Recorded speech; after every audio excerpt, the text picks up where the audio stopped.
adalah gembalaku, takkan kekurangan aku.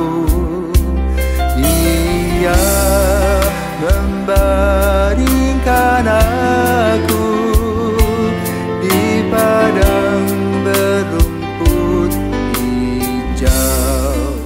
Saudara-saudari yang terkasih di dalam Kristus, selamat pagi. Salam jumpa lagi dalam Sabda Siap Saji.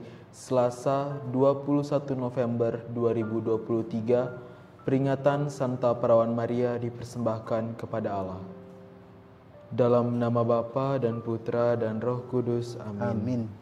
O Ratu kami yang mulia, luhur tiada taranya, Engkau merangkul memangku Tuhan Allah penciptamu. Pintu yang ditutup Hawa dibuka putra bunda, engkau pun turut berjasa membukakan gerbang surga. Kami anggap tugas luhur untuk mengucapkan syukur dengan menyanyikan mada atas anugerah Allah. Dimuliakanlah Bapa bersama Putra dan Rohnya yang melimpahkan kurnia kepada Bunda Maria. Amin. Marilah kita berdoa.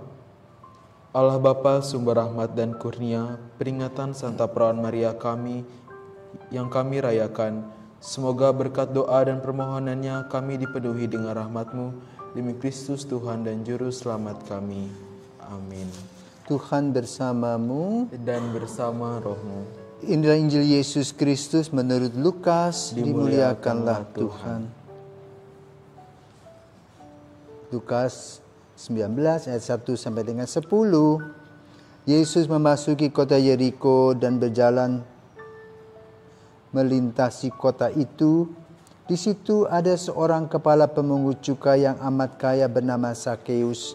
Ia berusaha melihat orang apakah Yesus itu, tetapi tidak berhasil karena orang banyak dan ia berbadan pendek.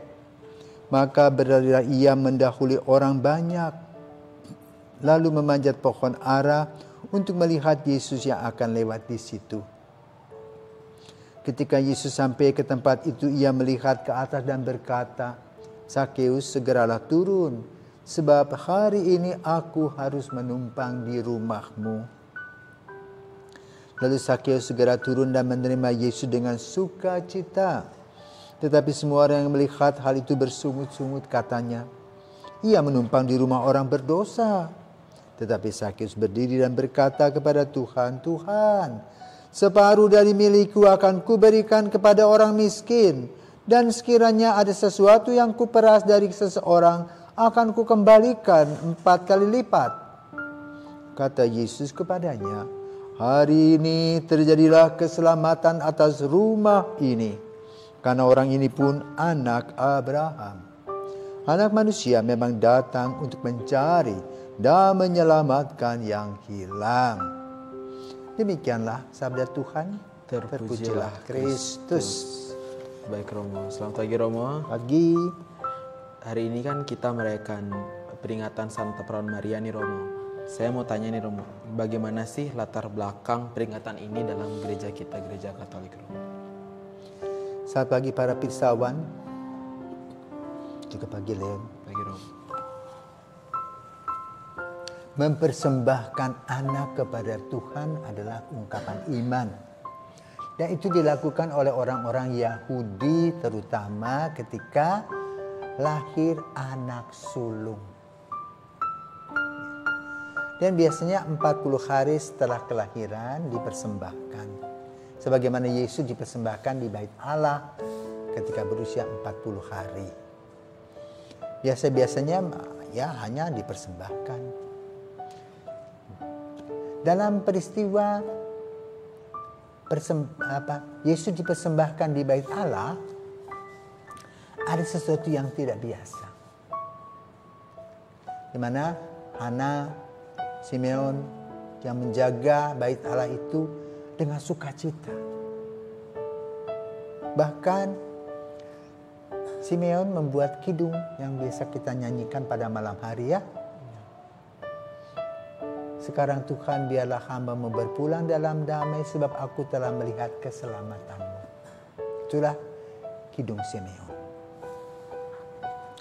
Inti dari persembahan anak sulung dalam usia 40 hari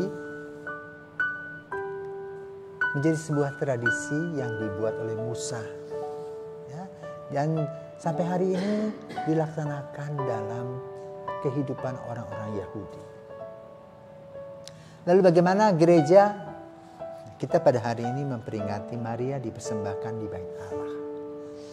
Dengan tatanan tadi, Maria adalah putri sulung. Kedua, keluarga Anna dan Yoakim, orang tua dari Maria, adalah kelompok Anawim, orang sederhana yang mengharapkan kedatangan dan kehadiran Sang Juru Selamat. Kenapa? Capek deh hidupnya. Ya, di satu sisi harus membawa pajak kepada pemerintah, di lain sisi juga harus beri kepada pejabat-pejabat agama. Nah, kita dalam gereja Katolik sebetulnya merayakan Maria dipersembahkan di Bait Allah itu pada umumnya 4 Desember. Tetapi ini diambil dari kebiasaan orang-orang atau gereja ortodoks. Karena memang dalam gereja ortodoks, Theotokos, Maria Bunda Allah itu dia lebih banyak diperingati. Ya. Saya kira kita dalam gereja Katolik ada 12 peringatan tentang Maria yang sebetulnya kita nyontek dari gereja ortodoks. Karena gereja ortodoks itu lebih banyak. Karena itu dalam ikon-ikon gambar Maria itu banyak sekali tentang Maria. Bahkan tulisan-tulisan yang ditulis dalam kitab apokrif, ya, yang tidak masuk dalam Deuterokanonika dan Kanonika itu juga diambil.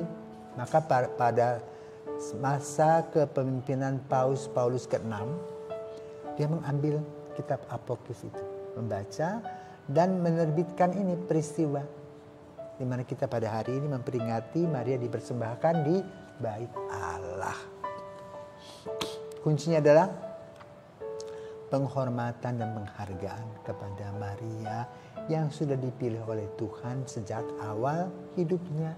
Maka kemudian kita mempunyai dogma Maria dikandung tanpa noda dosa.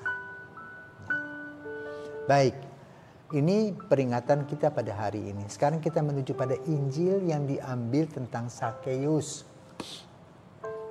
Bagaimana perbandingannya dengan Maria dipersembahkan di Bait Allah? Kalau Maria dipersembahkan Bait Allah artinya bahwa anak ini adalah anak bintang yang bercahaya, yang memberikan hal-hal yang positif. Sementara Sakeus adalah perwakilan orang-orang yang lupa diri, yang mengambil yang bukan haknya. Dan itu terjadi dari zaman dulu sampai sekarang masih banyak. Di mana saja kita lihat uang itu hijau. Uang bisa menjadi raja kita. Kita bisa menghamba dari uang. Maka banyak korupsi di semua lapisan. Mudah-mudahan di dalam gereja tidak ada, tapi ada juga ya, oknum-oknum yang tidak sadar bahwa dia dipilih oleh Tuhan untuk hidup yang bersih. Nah, proses Sakeus sebagai seorang pemungut cukai, dia diperhitungkan sebagai orang yang mengabdi kepada kerajaan Romawi. Menyebalkan, kenapa? Dia yang penting aku dapat uang. Terserah orang yang dipajaki mau bagaimana terserah. Tidak mau tahu. Inilah hati yang beku. Sama seperti kita ya, kita punya karyawan. Dengan alasan kamu kan hidup sosial, kerja sosial, gaji kecil. Nah itu menindas. Sakeus menindas. Maka ujung-ujungnya adalah orang tidak suka pada dia. Kaya raya tapi tidak punya teman. Dan dia melihat bagaimana Yesus pergi kemana-mana, dikirim begitu banyak orang dan dia rindu.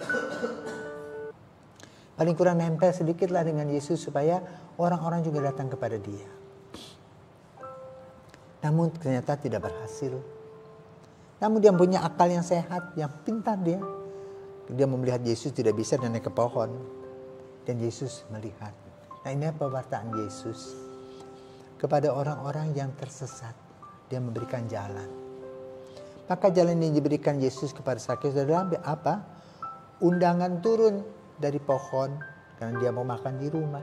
Wah, betapa senang hati Sakeus karena dia dihargai dan diperhitungkan. Dan dia bisa membusungkan dada di hadapan begitu banyak orang. Tapi orang mencemooh Yesus. Dan dia tahu dan sadar. Maka Sakeus berkata, Tuhan Yesus, kalau aku merugikan orang lain, aku akan balas 4 kali lipat. Ini pertobatan. Ya. Jadi mengikuti Yesus adalah pertobatan. Sehingga kita ingin mempersembahkan diri kita dengan kekotoran kita, dan Tuhan Yesus menerimanya dan dibersihkan, lalu kita menjadi manusia yang baru melalui pertobatan, melalui permandian. Nah, Sakeus melalui pertobatan tadi niatnya 4 kali lipat mau ganti. Maka apa yang dikatakan oleh Yesus? Hari ini telah lahir seorang manusia baru. Karena dia adalah anak Abraham. Nah, saudara terkasih, Sakeus adalah kita. Jangan pikir, oh dia, aku. Sakeus itu. Yang selalu menipu, bermain-main dengan Tuhan.